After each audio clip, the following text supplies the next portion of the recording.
In the last video, we had seen competency or learning outcome statement 9. Learn new words, expressions, and enrich his or her vocabulary through reading. Activity number 1. मागच्या व्हिडिओमध्ये आपण कार्यक्षमता किंवा अध्ययन निष्पत्ती विधान 9 नवीन शब्द, शब्दप्रयोग किंवा अभिव्यक्ती समजून घेणे आणि शब्दसंग्रह समृद्ध करणे या संदर्भातील ॲक्टिव्हिटी नंबर 1 पाहिली. In this video we are going to see activity number 2. या व्हिडिओमध्ये आपण ॲक्टिव्हिटी नंबर 2 पाहणार आहोत. In the beginning we will see the objectives. सुरुवातीला आपण या ॲक्टिव्हिटीची उद्दिष्ट काय आहेत ती समजून घेणार आहोत. First objective is to enable the students to learn new words and expressions. पहिलं उद्दिष्ट आहे की विद्यार्थ्यांना नवीन शब्द आणि शब्दप्रयोग समजून घेण्यास सक्षम बनवणे. Second objective is to enable them to use expressions in different situations. विद्यार्थ्यांना हे शब्दप्रयोग वेगवेगळ्या परिस्थितीमध्ये कसे वापरावेत ते वापरण्यासाठी त्यांना सक्षम बनवणे हे दुसरं उद्दिष्ट आहे. Third objective is to enable the students to gain fluency through words and expressions. तिसरं उद्दिष्ट आहे शब्द आणि शब्दप्रयोगामध्ये ओघवतेपणा येण्यासाठी सक्षम बनवणे. Fourth objective is to enable them to read the expressions and their proper usages in daily life. चौथं उद्दिष्ट आहे विद्यार्थ्यांना हे शब्दप्रयोग वाचण्यास आणि त्याचा दैनंदिन जीवनामध्ये योग्य उपयोग करण्यास सक्षम बनवणे. And the fifth objective is to develop their thinking skills by doing different activities. पाचवं आणि शेवटचं उद्दिष्ट आहे की वेगवेगळ्या ॲक्टिव्हिटीज करून विद्यार्थ्यांचे विचार कौशल्य विकसित करणे. Now we will see instructions for students. विद्यार्थ्यांसाठी दिलेल्या सूचना आता आपण पाहणार आहोत. फर्स्ट इन्स्ट्रक्शन म्हणजे पहिली सूचना आहे read all the expressions carefully and try to get the meanings. दिलेले सर्व शब्दप्रयोग काळजीपूर्वक वाचा आणि त्याचे अर्थ समजून घेण्याचा प्रयत्न करा. सेकंड इन्स्ट्रक्शन दुसरी सूचना आहे listen the expressions attentively to understand the meanings. दिलेले शब्दप्रयोग त्याचा अर्थ समजून घेण्यासाठी लक्षपूर्वक ऐका. थर्ड इन्स्ट्रक्शन तिसरी सूचना आहे guess the meaning of expressions and share with your partners. तिसरी सूचना आहे की या दिलेल्या शब्दप्रयोगाच्या अर्थाचा अंदाज करा आणि आपल्या मित्रांबरोबर तो शेअर करा. फोर्थ इन्स्ट्रक्शन चौथी सूचना आहे keep any good English dictionary with you. आपणासोबत एक चांगली इंग्लिश डिक्शनरी म्हणजे शब्दकोश ठेवा. फिफ्थ इन्स्ट्रक्शन पाचवी सूचना आहे की complete all the activities as per given instructions. तुम्हाला दिलेल्या सूचनेनुसार तुम्ही सर्व ॲक्टिव्हिटी पूर्ण करा. अँड द लास्ट इन्स्ट्रक्शन शेवटची सूचना आहे take down all important points in your notebook. सर्व महत्त्वाचे मुद्दे आपल्या वहीमध्ये लिहून घ्या. Now we will see the learning activity. आता आपण लर्निंग ॲक्टिव्हिटी पाहणार आहोत. In this activity you will be introduced with some expressions. या ॲक्टिव्हिटीमध्ये तुम्हाला काही शब्द प्रयोगाशी परिचित केले जाणार आहे. But in the beginning we will see the definition of expression. पण सुरुवातीला आपण एक्सप्रेशन शब्दप्रयोग कशाला म्हणायचं याची व्याख्या आपण पाहणार आहोत. The act of expressing a particular word, phrase or form of words or the manner or form in which a thing is expressed in all words. विशिष्ट शब्द, शब्दसमूह किंवा शब्दांची रूपे व्यक्त करण्याची क्रिया किंवा एखादी बाब शब्दामध्ये व्यक्त करण्याची पद्धत म्हणजे एक्सप्रेशन होय. Now we will see some examples to understand. आपण काही उदाहरणं पाहणार आहोत जी आपल्याला समजून घ्यायची आहेत. Now see this table. First column is of expression, second is of meaning and third is of examples. या ठिकाणी जो टेबल दिलेला आहे त्या टेबलमध्ये पहिला कॉलम जो आहे तो एक्सप्रेशन म्हणजे शब्दप्रयोग या ठिकाणी दिलेले आहेत. दुसऱ्या कॉलममध्ये त्याचा अर्थ दिलेला आहे आणि तिसऱ्या कॉलममध्ये त्याची उदाहरणे दिलेली आहेत. फर्स्ट एक्सप्रेशन या ठिकाणी दिलेलं आहे ते आहे as a result. Its meaning is consequently, that means therefore, यामुळे, म्हणून. लेट्स सी द एक्झाम्पल, त्याचं उदाहरण बघूया. My car was broke down, as a result I was late for the meeting. म्हणजे माझी कार नादुरुस्त झाल्यामुळे मी बैठकीसाठी उशिरा पोहोचलो. सेकंड एक्सप्रेशन बघूया. सेकंड एक्सप्रेशन आहे as far as. The meaning of this expression is to the distance or extent, म्हणजे विशिष्ट मर्यादा. एक्झाम्पल उदाहरण दिलेलं आहे, lunch is included as far as I know.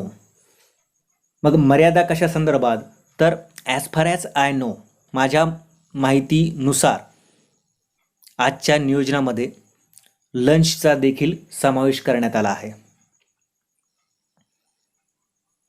Now see the third expression. आता तिसरं एक्सप्रेशन पहा, ॲज वेल ॲज.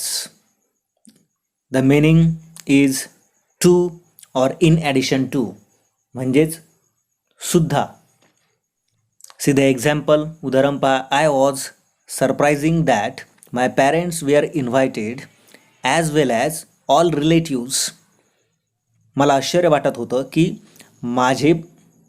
माझ्या पालकांना आमंत्रित करण्यात आलं होतं आणि त्याचबरोबर नातेवाईकांना सुद्धा आमंत्रण देण्यात आलं होतं.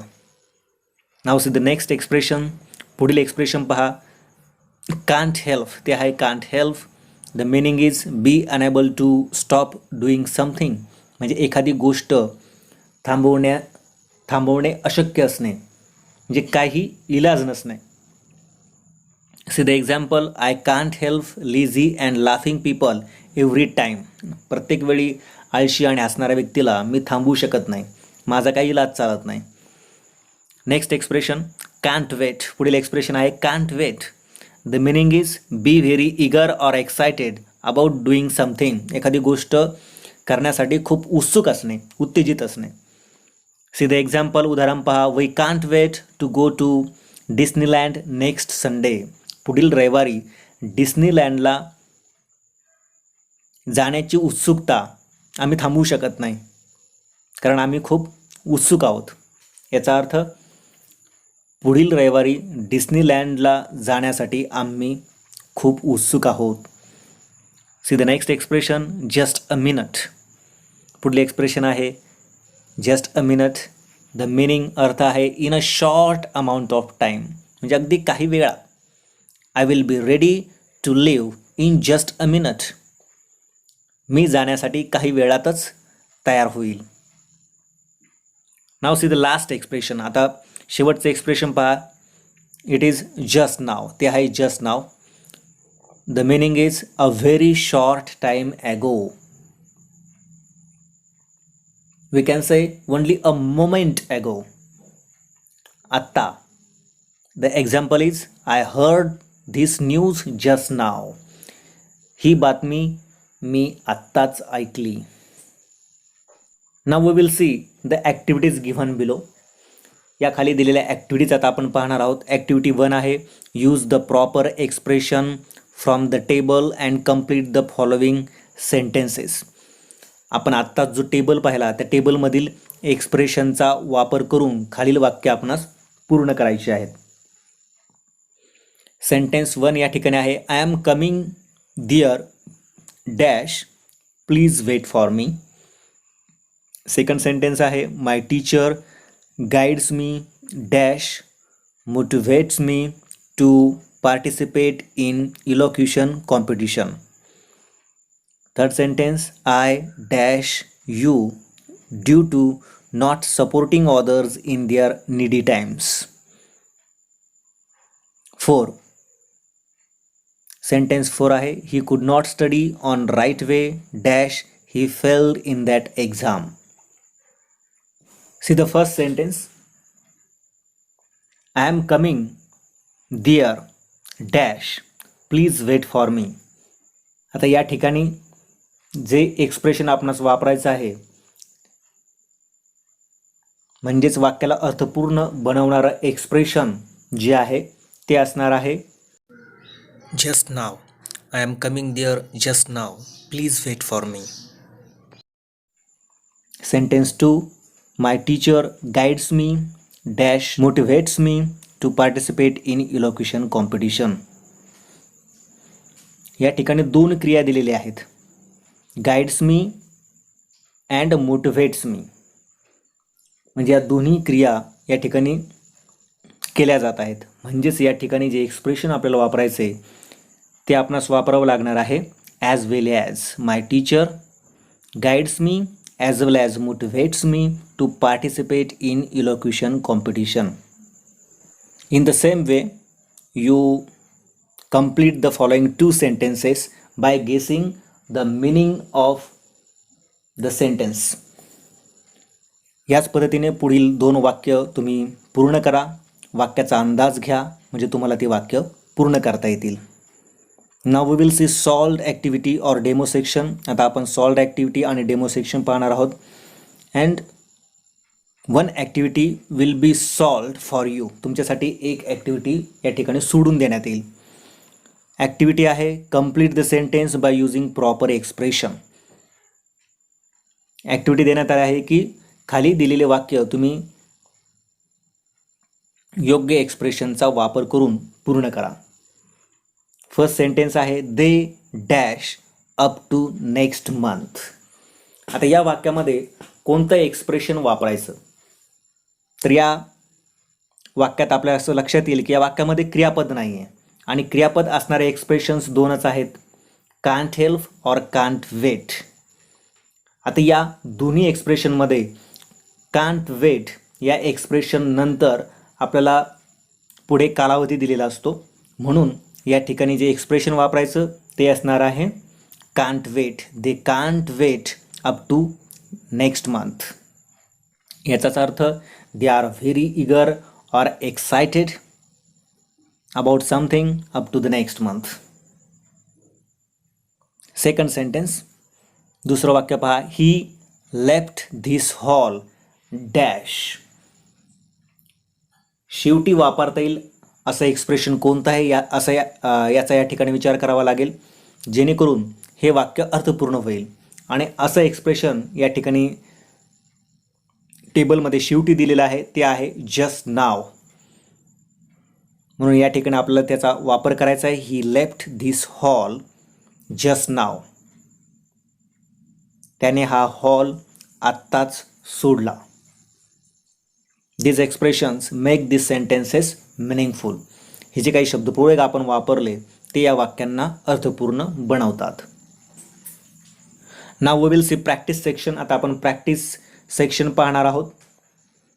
Now in this activity you are expected to make the proper sentences with the help of the expressions you have seen in the learning activity.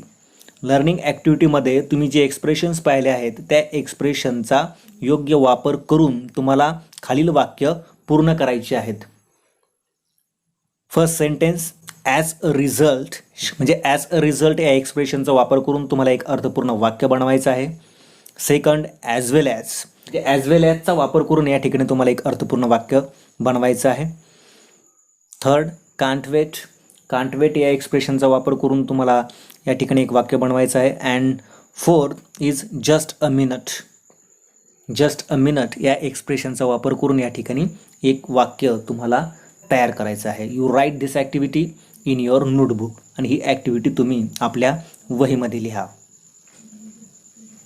Now see extension activity or parallel activity or reinforcement. म्हणजे आता आपण समांतर उपक्रम पाहणार आहोत. Here again you have given the new activity. आता या ठिकाणी पुन्हा एक नवीन ॲक्टिव्हिटी तुम्हाला देण्यात आली आहे. Read the following passage and complete it using the proper expressions. खाली दिलेला पॅसेज वाचा आणि योग्य त्या शब्दप्रयोगाचा वापर करून म्हणजे जे आपण आत्ताच एका टेबलच्या स्वरूपामध्ये पाहिले आहेत टेबलमध्ये पाहिलेले आहेत तेच एक्सप्रेशन या ठिकाणी वापरायचे आहेत. त्याचा वापर करून खालील पॅसेज म्हणजे उतारा पूर्ण करा. Now you read the passage carefully and complete it using the proper expressions. आता तुम्ही हा उतारा काळजीपूर्वक वाचा आणि योग्य एक्सप्रेशनचा शब्द प्रयोगांचा वापर करून हा उतारा पूर्ण करा. Now see the evaluation section. आता आपण इव्हॅल्युएशन सेक्शन बघूया.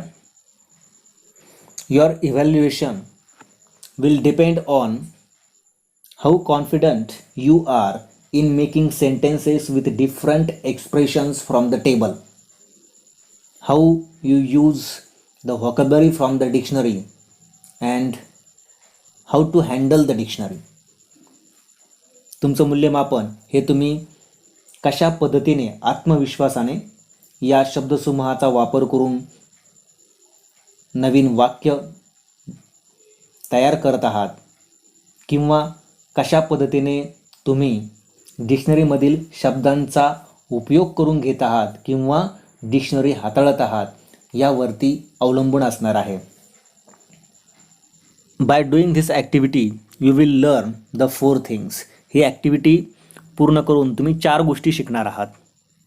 You will learn about the expression and it's uses in the sentence. तुम्ही काही शब्दप्रयोग आणि त्या शब्दप्रयोगाचा वाक्यात कशा पद्धतीने उपयोग होतो हे शिकणार आहात. You will also learn how to deal with expression and meanings. वेगवेगळे शब्दप्रयोग आणि त्यांचे अर्थ कसे समजून घ्यावेत हे तुम्ही शिकणार आहात. You will also learn how to use dictionary while reading any topic. कोणताही टॉपिक कोणताही पॅसेज वाचताना डिक्शनरीचा वापर कसा करावा हे देखील तुम्ही शिकणार आहात. And you will also learn how to make a little story of situation by filling with expression. कशा पद्धतीने एखादी छोटी स्टोरी किंवा एखादी छोटी परिस्थिती वेगवेगळ्या शब्दसमूहाचा वापर करून आपण तयार करू शकतो हे देखील तुम्ही शिकणार आहात. Thank you for watching this video.